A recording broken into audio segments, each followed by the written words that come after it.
मैं एम नफीस रशीद, आप देख रहे हैं भारत न्यूज 247। आखिर तक बने रहें और जरा जान लें किस तरह से राजनीति के अंदर गाहे बगाहे नहीं, साफ शब्दों में कह रहा हूं कि सोच समझ के रणनीति बनाई जाती है कि आज किसको क्या बयान देना है। कभी मंदिर के नाम पर विरोध करवाना होता है, कभी मंदिर के समर्थन में बयान दिलवाना होता है, कभी एसटी के, कभी एससी के, कभी ओबीसी के भी। ये बाबा रामदेव की जो वीडियो है ये एमए वायरल नहीं हुई है। मुझे पूरा यकीन है कि किसी न किसी ने इसको वायरल करवाया है, वरना इतने बड़े स्तर पर ये वीडियो वायरल नहीं होता। जाने कितने वीडियो घूम रहे हैं रोज के, नहीं चलते हैं। पर जिस तरह से हवन कुंड करते हुए बाबा रामदेव दिखाई दे रहे हैं और उसके अंदर ओबीसी समाज को कहते हैं कि उसकी ऐसी तैसी, इतना सा ये सीन काट दिया गया। हालांकि बाद में वीडियो पूरा देखा जाता है तो पूरे वीडियो में बाबा रामदेव का संदर्भ भी कुछ और है, जिसमें शूद्रों की भी बात की जा रही है। बाबा रामदेव का अगर वो पूरा वीडियो देखते हैं तो सही लगता है और समझ में आता है कि हाँ, बाबा रामदेव की कोई गलती नहीं है। पर जैसे ही ये वीडियो, कटा हुआ वीडियो वायरल होता है, इस पर बहुत सारे लोगों की आपत्ति आती है और कहा जाता है कि मुकदमा भी दर्ज कराएंगे। सांसद ने भारत न्यूज 247 भी कहा है, राजमणि पटेल ने और जसवाल ने भी कहा है, कई लोगों ने कहा कि भाई, और अलग अलग तरह से इस पर डिबेट भी हो रही है। सोशल मीडिया पर तो पूरा हंगामा कटा पड़ा है कि बाबा रामदेव ने ऐसी तैसी वाला ऐसा शब्द बोला क्यों। पर साथ में दूसरा शब्द भी और जुड़ जाता है कि जैसे ही बाबा रामदेव से पूछा जाता है कि आपने ऐसा क्यों बोला ओबीसी समाज को, तो बाबा रामदेव कहते हैं हमने कुछ नहीं बोला ऐसा। फिर बात बाबा रामदेव जानबूझ के ऐसा लगता है अटका रहे हैं और कहते हैं कि अच्छा, असुद्दीन ओवैसी के बारे में वो पूछ रहे हो आप, उसका तो नस्ल ही खराब है, उसके तो पुरखे ही गुलाम थे, उसके तो पुरखे ही देशद्रोही थे। यानी कि समझ नहीं आया और बयान देना शुरू कर दिया। मैं यहां समझ रहा हूं कि कहीं ना कहीं इन बयानबाजियों का जो घोटाला हो रहा है, इससे समाज के बीच में जो नफरत पहुंचाई जा रही है, यह बड़ा षड्यंत्र है। यानी कि पुरानी कहावत है कि दंगे होते नहीं हैं, गढ़े जाते हैं। मेरे साथ में है भाई तेज सिंह साहब, जो कि अम्बेडकर समाज पार्टी के राष्ट्रीय अध्यक्ष हैं। हमेशा विश्लेषण करते हैं और बताते हैं कि किस तरह से पिछड़े समाज को यानी कि उलझा के रखा जाता है इन बयानबाजियों के अंदर। सर, स्वागत है आपका भारत न्यूज 247 में। शुक्रिया सर। जानना सीधा सीधा यही था कि जिस तरह से ये माहौल चल रहा है कि जिसके जो मुंह में आता है वो बयान दे देता है। पहले राम मंदिर को लेकर बयान दे दिया गया कि नीच, जो राम का नहीं वो नीच है, जो राम को नहीं मानता वो नीच जाति का, और उसमें जाति सूचक शब्द यानी कि जाटो समाज के लिए बड़ा यानी कि अजीब तरह से बोला गया। फिर बाद में बोलते हैं कि भाई मैंने तो उनको बोला ही नहीं है। फिर कुछ दिन के बाद में बाबा रामदेव का बयान आ जाता है कि ओबीसी समाज जाए ऐसी तैसी में, और फिर उसकी सफाई आती है और पूरा वीडियो वायरल करवाया जाता है। ये कौन करता है, उसकी कोई बात नहीं करता। फिर बाबा रामदेव कहते हैं कि भाई हमने तो उनके बारे में बोला होगा, वो तो देशद्रोही हैं, असुद्दीन ओवैसी। सर, सवाल यही है कि ये षड्यंत्र रचने वाले होते कौन है, इनका माइंड होता क्या है? देखिए, जिस बाबा रामदेव की बात कर रहे हैं जी, रामदेव ने शायद आपने पूरी वीडियो नहीं देखी, उसमें ये भी कहा कि मैं ओबीसी नहीं हूँ, मैं ब्राह्मण हूँ और अग्निहोत्री ब्राह्मण हूँ। तो ये तो उसका एक रहस्योद्घाटन है जी। जब ये बाबा रामदेव ये कहता है कि भाई मैं अग्निहोत्री ब्राह्मण हूँ, जी जी, इसका मतलब रामदेव की माँ ने जरूर उसको बताया होगा कि उसका किसी अग्निहोत्री ब्राह्मण ने बलात्कार किया और ये हरामदेव पैदा हुआ। इसके तो यही माने, इसका जो मतलब निकाला जाए तो मतलब यही है कि उसकी माँ ने, रामदेव की माँ ने उसको रामदेव को बताया होगा कि जैसे वो बयान दे रहा है कि मैं अग्निहोत्री ब्राह्मण हूँ, दुनिया जानती है कि वो यादव है, हरियाणा का यादव है, ऐसा ही कुछ नाम है, रामकृष्ण नाम है, क्या नाम है, जी, यादव है, वो बाबा बन गया। तो फिर इससे तो साफ जाहिर है कि उसने अपनी जो असलियत है उसका इजहार किया है कि जिस रामदेव की माँ का बलात्कार किसी अग्निहोत्री नाम के ब्राह्मण ने किया, ये भी जिससे हरामदेव पैदा हुआ। नहीं, ये आपत्तिजनक है सर, ये भी आपत्तिजनक नहीं है। ये हरामदेव क्या होता है? नहीं, उसका मतलब यही है। अगर कोई यादव ये कहता है कि भाई मैं तो ब्राह्मण हूँ, तो वो जाहिर है कि वो किसी ब्राह्मण से। इसके अलावा आप कोई और शब्द इस्तेमाल कर सकते हैं? नहीं, कौन सा शब्द इस्तेमाल करूं, कौन सा शब्द इस्तेमाल करूं? जब वो आदमी अपना समाज धर्म बदल लेता है, समाज बदल सकते हैं। पौने 2 आंख वाला जो खुद ही कह रहा है दुनिया का इलाज करता है, दुनिया को नुस्खे बताता है, है, कभी कलाबाजी ये करता है, कुछ करता है, आज तक अपनी आंख का इलाज नहीं कर पाया, 2.25 से 2 पर नहीं पहुंचा। नहीं सर, हो सकता है वो बीमारी नहीं, मतलब पैदाइशी ऐसा हो, अगर वो ये कहता है कि नहीं मैं तो बढ़िया हूँ, वैसे हूँ, तो हम मान भी लेते हैं कि भाई वो तो यादव है, व्यापार कर रहा है, वो तो व्यापारी है। सर ये कहाँ आप ले आए कि खाली बनियों को अधिकार है कारोबार करने का? नहीं, मतलब कारोबार की वजह से, अच्छा। कारोबार करने की वजह से तो उसको समाज स्तर पर बनियों का कारोबार करा, समाज स्तर पर, मतलब वो वैसे समाज का हो सकता है, लेकिन वो सीधे सीधे करा कि मैं तो ब्राह्मण हूँ और अग्निहोत्री ब्राह्मण हूँ। इसका मतलब जरूर है कि उसकी माँ का बलात्कार किसी अग्निहोत्री ब्राह्मण ने किया होगा, तब ये हरामदेव पैदा हुआ। नहीं सर, ओबीसी समाज को कहा, आप भी पलट के कुछ को कह रहे हैं, मैं इस बात का खंडन मैं करता हूं। तो उसी की बात में, उसी की बात का जो अर्थ निकल सकता है, हाँ। सीधा सीधा अर्थ निकलता है, वो मैं अर्थ बता रहा हूँ। ये आप सोच रहे हैं और कह रहे हैं सवाल, मैं तो ये कहूंगा कि भाई शब्दों की जो मर्यादा होती है उसको रखा जाए, और यही बात शायद वहां बिगड़ रही है। देखिए, जिस तरह से लोग कह देते हैं कि क्या एक शंकराचार्य हैं, बड़े विद्वान शंकराचार्य बताए जाते हैं, नरेंद्र मोदी के उस्ताद बताए जाते हैं, यानी कि गुरु हैं, और बहुत लोग उनको गुरु कहते हैं, शंकराचार्य हैं एक पीठ के, वो कहते हैं कि भाई नीच, यानी कि नीच समाज, और जो राम का नहीं वो नीच होता है। वो सेपरेट इशू है, उस सेपरेट इशू पर मैं अलग से बात करूंगा आपके साथ। तो सर सवाल यही है कि तो ये ऐसे लोगों के जो बयान आते हैं, देखिए ये जो हरामदेव है, हरामदेव वो 14 से पहले क्या बोलता था जी, उसकी आपने वीडियो देखी हो, तो ये कहता था भाई पेट्रोल सस्ता होगा, ये होगा, वो होगा, 35 रुपए पेट्रोल मिलेगा लीटर है, और महंगाई खत्म होगी, विदेशों से काला धन मोदी जी लेके आएंगे, मोदी जी को वोट दो, पीएम बनाओ, कहता था। अब उसका मुंह सिकुड़ गया, या उसके मुंह पे दही जम गया। अब नहीं बोलता कि तेरा बाप मोदी तो रहते हुए पूरा देश को उठा रहा है, काला धन वापस लाने की बात कही थी, है?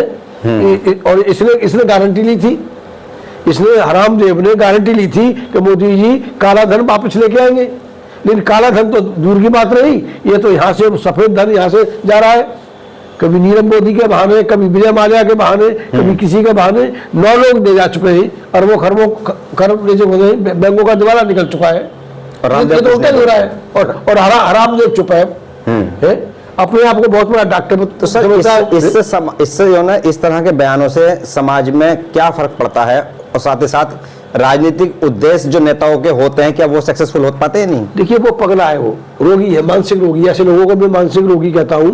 ये हरामदेव मानसिक रोगी, मैं बार बार उसी शब्द को मैं कहूंगा कि वो मानसिक रोगी है, और मानसिक रोगी का इलाज आप कहाँ से करके, या तो उसको सर बहुत बड़ी संख्या में बाबा रामदेव को लोग फॉलो करते हैं। अरे ये तो वो कहा नहीं था, जस्टिस मार्कंडे कार्टून कहा था, ये तो बेवकूफों का देश है, 90% बेवकूफ बताए थे इसमें।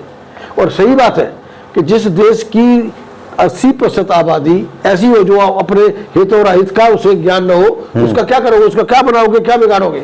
तो ऐसे तो हरामदेव जैसे तो फल फूल नहीं उसके उसमें, जो करता है मैं इलाज करता हूँ, उससे नेचुरोपैथी से करता हूँ, ऐसे करता हूँ, आयुर्वेदिक से इलाज करता हूँ, अपनी जो 2.25 आँख है उसकी जी 2.25 से 2 पर नहीं पहुंचा आज तक।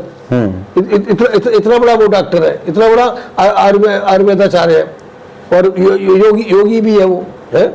तो ये क्या है, ये सब फ्रॉड है, ये सारे अपने धंधे के लिए कि मोदी का हाथ रहा है, मोदी की बात को वो कहना, और कुछ नहीं है इनकी बात में। पर बीजेपी उनके समर्थन में नहीं आ रही है बिल्कुल भी। सर देखिए बीजेपी का आना ना आना वो तो अब सामने वाला जानता है ना, बीजेपी आया ना, उसने बयान दे दिया, वो अपनी जात को ही नकार गया जो है। और सवाल ये बनता है, बाबा रामदेव सफाई में फिर कहते हैं असदुद्दीन ओवैसी को लेकर, इस देश में जाति हकीकत है, बगैर जाति पूछे न कोई पानी पीता है, और आज भी न कोई पानी पिलाता है। और बाबा साहब डॉक्टर अम्बेडकर ने कहा था, जाति सब हिंदुओं के दिमाग की बीमारी है जिससे पूरा देश परेशान है, मतलब caste is the mental disease of the Hindu है, डॉक्टर अम्बेडकर ने लिखा है। तो वो तो मानसिक बीमारी है, तो पूरा ये हिंदू समाज है ना, जो इसको सोकाल्ड हिंदू समाज, हिंदू मतलब सवर्ण हिंदू, ब्राह्मण, क्षत्रिय, वैश्य, ये सब मानसिक रोगी है, और इनका फसाद पैदा करना, मारना, मरवाना, किसी को बेइज्जत करना, ये सारा काम उन्हीं का है, they are Jews of India. तो बाबा रामदेव अपने आप को बचाने में जब उसका नकली घी पकड़ा गया, बहुत सारे कई बार उसको ये पकड़ा गया ना, मतलब आदमियों की हड्डियों को भी वहाँ उसमें इस्तेमाल करते हुए कुछ पाया गया एक बार लेबोरेटरी। इसका विरोध लालू यादव, नीतीश कुमार, बहुत सारे, ममता बनर्जी, बहुत लोग पहले करते थे। जी जी जी। पर वो बाद में सब खामोश हो गए। सवाल यह है कि जिस तरह से बाबा रामदेव ने ओबीसी वर्ग को लेकर जो बयान दिया, उसके अंदर सफाई दी है, कुछ पत्रकारों ने पूछा तो वो क्लिप भी काफी चल रही है, उसमें वो कह रहे हैं कि भाई मैंने ओबीसी समाज को कुछ नहीं कहा, मैंने कहा, और बात तुम असदुद्दीन को कहा, तो असदुद्दीन का तो परिवार और इनके देशद्रोही है। अरे असदुद्दीन वैसी तो भाई इनका ब्राह्मणों का दामाद है ना, दामाद को तो बोल सकते हैं, उनका जीजा लगता है। वो कैसे? और वो भाई इन्होंने अपनी बहन बेटियां मुगलों को दी, तो वो उसी के तो औलाद है वो। अच्छा, आप ये कहना चाह रहे हैं कि वो अशराफ हैं और मुगल हैं, हाँ। एक सैयद पठान जिनको कहते हैं। हाँ, वो रहे तो वो तो उनके मतलब चाहे उनको दामाद कह दो, जीजा कह दो, कुछ भी कह लो, तो जीजा को गाली दे सकते हैं, ये परंपरा होती है। वो तो उनका धर्म कहता है जीजा, ये तो हंसी मजाक होती है। नहीं, आप अगर वो करावे ओबीसी को गाली दी है, आप ये बात कह रहे हैं या सिर्फ एक तंज कर रहे हैं आप? तंज नहीं कह रहा हूँ, तंज नहीं कर रहा हूँ, हकीकत है। ये इन्होंने अपनी ब्राह्मणों ने और क्षत्रियों ने अपनी बहन बेटियां देके मुगलों को दी, तो औलाद किसी की हुई? उन्हीं की औलाद हुई, उन्हीं के नवासे हुए, किस किस के हुए? अच्छा, ये तो हिंदुओं के नवासे है। तो यानी कि आप इशारा कर रहे हैं कि बाबा रामदेव ब्राह्मण हैं और ब्राह्मण होने के नाते असदुद्दीन ओवैसी उनके दामाद हैं, बहनोई या दामाद है, या कुछ भी होंगे। ये आपके शब्द है सर? बिल्कुल मेरे शब्द है। जिस हिसाब से वो कह रहे कि मैंने ओवैसी को गाली दी है, अपने रिश्तेदार को कोई भी गाली दे सकता है। अच्छा, अपने रिश्तेदार को कोई भी गाली। यहाँ राजनीतिक मामला बड़ा तानावाना बिगड़ जाता है। असदुद्दीन ओवैसी को मुस्लिम बहुत ज्यादा बड़े स्तर पर फॉलो करते हैं, बहुत बड़े वहाँ भी भक्त पैदा हो गए हैं असदुद्दीन ओवैसी के, जैसे कि अलग बीजेपी में अंध भक्त बन जाते हैं। हर नेता के किसी के ज्यादा किसी के कम सबके होते हैं, भक्त होते हैं कई बार, और जो ट्रूली फॉलो करने वाले बहुत कम लोग होते हैं, जज्बाती लोग होते हैं। हाँ। भक्त नहीं कहूँगा, वो जज्बाती लोग होते हैं, बिना सोचे समझे जाने किसी का मान लिया एक अल्फाज निकला कि जैसे ये था ना इसमें, इसका राजस्थान का, हाँ, राजस्थान का वहाँ पाकिस्तान में गया तो उनकी बाजार पर वो फूल चढ़ा दिए, तो उसको बहुत अच्छा आदमी है। ये था इसका लालकृष्ण अडवाणी, भैरव सिंह शेखावत, भैरव सिंह शेखावत। तो मुसलमान एकदम फूल का कुप्पा हो गया, कह रहे तो बहुत अच्छा है। वो कायदे आजम की कब्र पर वो फूल चढ़ाए और तो सर झुकाया है। लालकृष्ण अडवाणी ने भी तो उनको यानी कि सेकुलर कहा था, मिस्टर जिन्ना को। सब कहते हैं। देखिए, लालकृष्ण अडवाणी हो या जिन्ना हो, वो एक ही बात है, ये सेपरेट नहीं है वो। अच्छा, लालकृष्ण अडवाणी सब हिंदुओं की मिली भगत से इन्होंने हाथ रख दिया जिन्ना साहब के ऊपर। जिन्ना साहब मानता कोई नहीं है सर, मानता कौन है? माने न माने, वो तो कागज जो हकीकत है, जो इतिहास बोल रहा है, इतिहास तो यही बोल रहा है। वो तो असली मुसलमान बताए जाते हैं, जिन्ना है, असदुद्दीन ओवैसी हैं, ये असली मुसलमान हैं। खुद की लिखी हुई जीवनी में मुझे, मैं रेफरेंस में बता देता, मैं बता दूंगा। उन्होंने खुद कहा है कि वो तो खंजीर खाते थे, खुद लिखा है उन्होंने, मिस्टर जिन्ना। यस, पारसी थे वो, मुसलमान नहीं थे, मुसलमान नहीं थे। तो गांधी गुजरात का, ये सारे गुजरातियों ने जितनी खुरापातें की है इस देश के खिलाफ, चाहे जिन्ना हो, चाहे गांधी हो, चाहे मोदी हो, चाहे अमित शाह हो। यानी कि आप ये कहना चाह रहे हैं कि जितने भी मनुवादी हैं, ऐसे मान लें हम, चाहे वो मुस्लिम हो या ईसाई हो या सिख हो या हिंदू सनातनी हो, आप मनुवादियों को कह रहे हैं कि ये सब एक ही होते हैं। सनातन का मतलब आप क्या समझते हैं? सनातन का मतलब है पुराना। कौन सा हिंदू, कौन सा धर्म? पुराना वाला। पुराना वाला कौन सा? मनुस्मृति वाला है, जो शूद्र पैर की जूती, जो न कपड़े पहन सके न मकान में रह सके, तो वो करा उसी व्यवस्था को सनातन कह रहे हैं। आप समझिए उस बात को।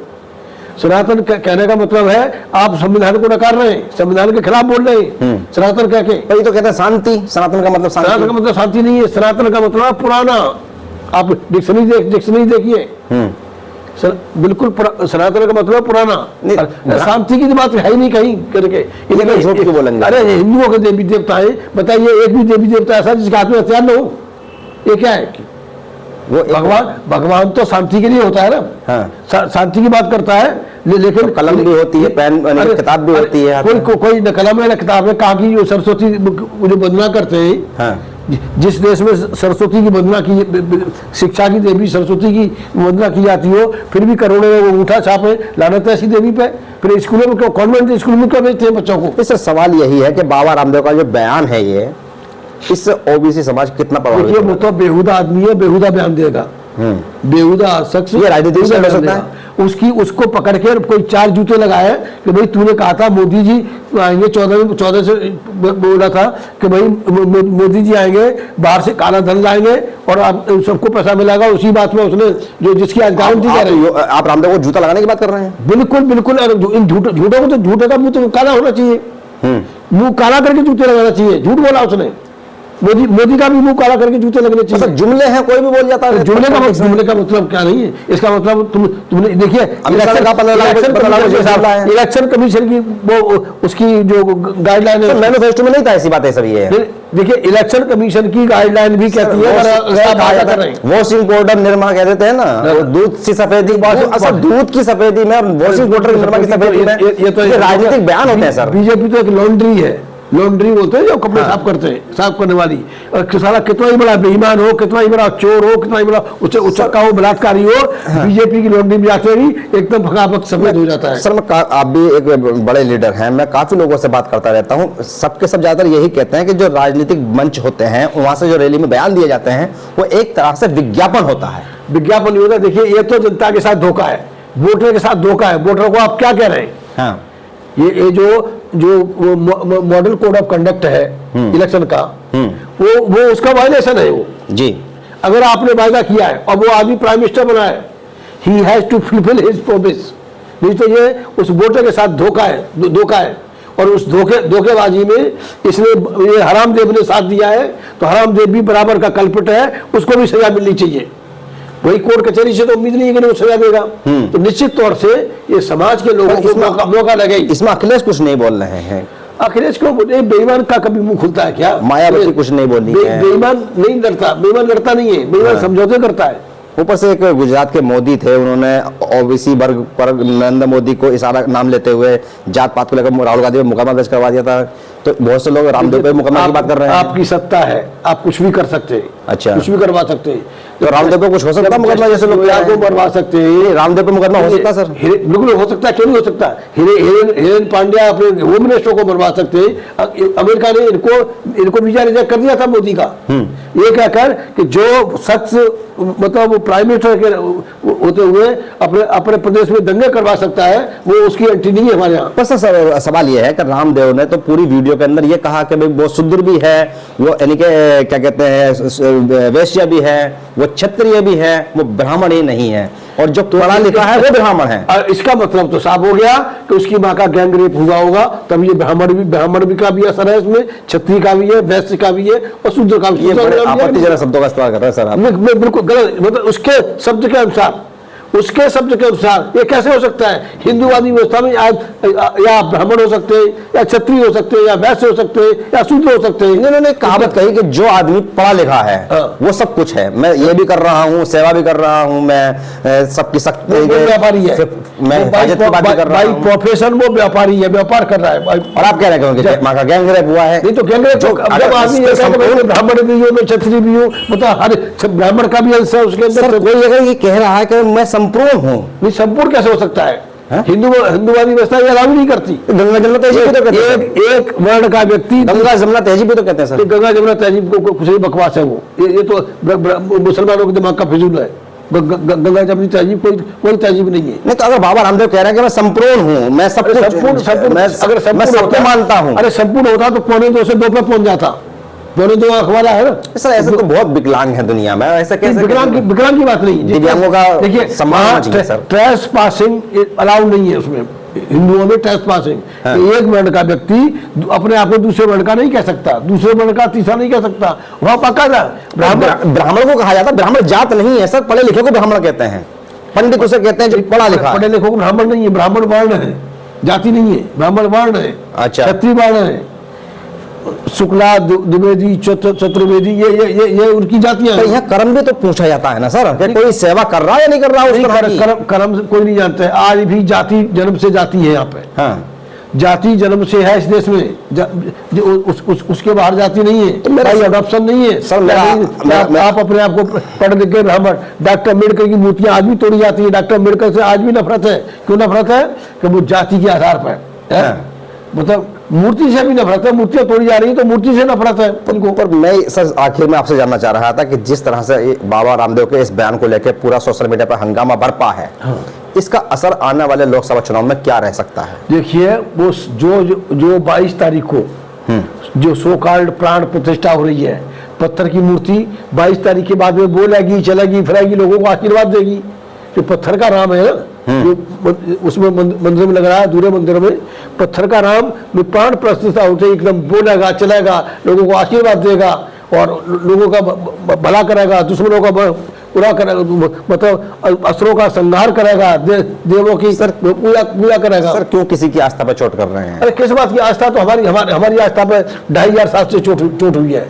चलिए, शुक्रिया बात करने के लिए। ये तो भाई तेज सिंह साहब जो कि मैं बात कर रहा था बाबा रामदेव के बयान को लेकर, जिस तरह से बाबा रामदेव का बयान अचानक सुर्खियों में आता है, और मुझे ये शक है कि ये वीडियो वायरल कराया गया है किसी न किसी तरीके से राजनीतिक बयानों के प्रोपेगेंडे को आगे बढ़ाने के लिए, क्योंकि भारत के अंदर बड़ा आसान है किसी भी सिस्टम को एक दूसरे से फॉलो करवा देना।